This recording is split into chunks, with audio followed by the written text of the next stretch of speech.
আসসালামু আলাইকুম এভরিওয়ান, পদ্মার আড়ালে সবাইকে স্বাগতম। দেশ ও দেশের বাইরে যে যেখান থেকে আমার ভিডিও দেখছেন, আশা করি সবাই ভালো আছেন। আলহামদুলিল্লাহ, আমরাও ভালো আছি। সবাইকে জানাই পবিত্র ঈদ মোবারক। সেই সাথে আজকের ভিডিওটা আমি ঈদের দিনে অল্প কিছু ক্লিপ শেয়ার করতেছি আপনাদের সাথে। যেহেতু বাসা বাড়িতে আর ঈদ কীরকম, গ্রামে হলে ঈদের আনন্দটাই আলাদা আসলে। সেই সাথে আমার ছেলেও মসজিদ থেকে চলে এসেছে নামাজ পড়ে।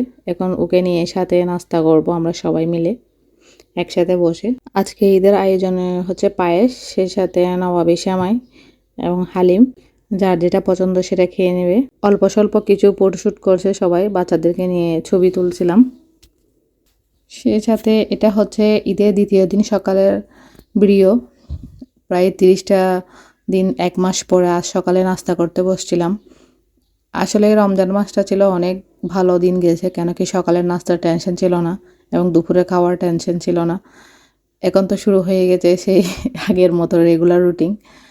তো আমি সকালে উঠে প্রথমে নাস্তা রেডি করে নাস্তা খেয়ে নিচ্ছি। বাচ্চারা এখনও ওঠে নাই। তো প্রথমে আমি সেমাই দিয়ে মিষ্টি মুখটা করে নিচ্ছি, সেই সাথে ব্রেড আর বাকি যে পায়েস ছিল। আসলে এই সেমাইটা আমার হাজবেন্ডের অনেক পছন্দ। ও ঈদের সময় মানে নামাজে যাওয়ার আগে ওকে সেমাই দিতে হয়, নামাজ থেকে আসে ওকে সেমাই দিতে হয়। ওর মানে লাচ্ছা সেমাইটা এত পছন্দ করে। আসলে হাজব্যান্ড ওয়াইফের সম্পর্কটা এমন হওয়া উচিত, একজন আরেকজনের ভালো দিকগুলা, ভালো গুণগুলা দেখা, খারাপগুলা ইগনোর করা, তাহলে সম্পর্কটা অনেক সুন্দর হয়। একজন আরেকজনের পছন্দের খেয়াল রাখা, কে কি পছন্দ করে খেতে চায় ওগুলা বানিয়ে খাওয়া, একজন আরেকজনের প্রতি খেয়াল রাখা এবং যত্ন নেওয়া, তাহলে না সংসার জীবনটা অনেক সুন্দর হয় এবং ইজিও হয়ে যায়। এগুলোর মধ্যে ভালোবাসার বহিঃপ্রকাশ ঘটে। অনেকে আছে দেখবেন হাজব্যান্ডের খেয়ে পড়ে থেকে সব কিছু, ও যেখানে যায় না কেন হাজব্যান্ডের বদনামি করে। আসলে এটা ঠিক না। প্রতিটা মানুষের ভালো খারাপ দুটাই দিক থাকে। মানুষ বোঝে না তার পেছনে যে তাকে সবাই উপহাস করতে হাসে, ওই কথাগুলো শোনার পরে যে সামনে তো সবাই হাঁ হাঁ করে। কথা বলতে বলতে আমার সকালে নাস্তা প্রায় কমপ্লিট হয়ে এসেছে। সেই সাথে আজকে কিছু রান্নাবান্না করব। সকালে উঠে উঠে যেহেতু মেহমান কোন দিক থেকে আসে বলা জানা নেই, সেই জন্য আমি প্রথমে ডিমের প্রোটিনটা বানিয়ে নিচ্ছি। আসলে আগে থেকে বানিয়ে ফ্রিজে রেখে দেবো, রেখে দিলে কি হয় মেহমান আসলে ঝটপট দিতে পারি। সেই জন্য যেহেতু বাচ্চারাও ঘুম, কাজগুলো সেরে নিচ্ছি আগে ভাগে। সেই সাথে লতিগুলো পরিষ্কার করে নিচ্ছি। আসলে পুরো রমজান মাসে কোনো সবজি খাওয়া হয়নি, শুধু মাছ মাংস মুরগি এগুলো খাওয়া হয়েছে। এবার এই জন্য লতিগুলো রান্না করে নিচ্ছি। এগুলো দেখে লাগতেছে অনেক ভাত খেয়ে ফেলবো আজকে। আর লতিটা আমার অনেক পছন্দের, সে চিংড়ি শুটকি দিয়ে রান্না করব। আসলে ঈদ মানে আনন্দ, ঈদ মানে খুশি।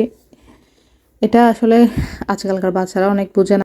আমরা যে পরিবেশে বড় হয়েছি, ঈদের খুশি বলেন, গ্রামে সব কিছু খেলাধুলা, সেই হিসাবে আমাদের বাচ্চারা তেমন কিছুই পায় না। কারণ গ্রামে সবাই একজন আরেকজনের বাসায় যায়, একজন আরেকজনের সাথে কথা বলে, বাচ্চারা একসাথে বেড়াতে যায়। সেগুলো শহরের মধ্যে পাওয়া যায় না, কারণ সবাই তো ঈদের সময় গ্রামে চলে যায়। বাসা বাড়িতে কজন মানুষে থাকে। শহরে তো পার্কে যাওয়া হয় বা কোনো রেস্টুরেন্টে গিয়ে খাওয়া। সেই সাথে আমার কচুলতিগুলো একদম ক্লিন করা হয়ে গেছে এবং কেটেও নিব আমি।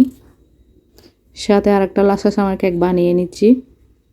আসলে সেমাই কেকটা না খেতে অনেক মজা, আমার বাচ্চারা অনেক পছন্দ করে। বোঝা যায় না সেমাই দিয়ে বানিয়েছি না আর কি দিয়ে বানিয়েছি, কারণ যারা সেমাই খেতে পছন্দ করে না এইভাবে কেক বানিয়ে খেতে পারেন। সেমাই কেকের মধ্যে ডিম আর দুধটা একটু বেশি পরিমাণে দিতে হয়, তাহলে খেতে আরও অনেক মজা হয়। রেডি করে এখন কেকের ডাইসে বসিয়ে দিব। আমার ডাইসটা এটাই, এটার মধ্যে আমি হালকা ঘি লাগিয়ে নিচ্ছি এভাবে। তারপর সেমাইয়ের ব্যাটারটা দিয়ে দিচ্ছি চারদিকে সুন্দর করে। রেডি হয়ে গেছে, এখন আমি চুলায় বসিয়ে দেব। প্রায় 20 মিনিটের মতো লাগবে সময়, হয়ে যাবে। সেই সাথে লতিটাও রান্না করে নিচ্ছি। আবারও একটা কথা বলছি, ভিডিও যদি ভালো লাগে একটা লাইক দিবেন এবং সাবস্ক্রাইব করবেন।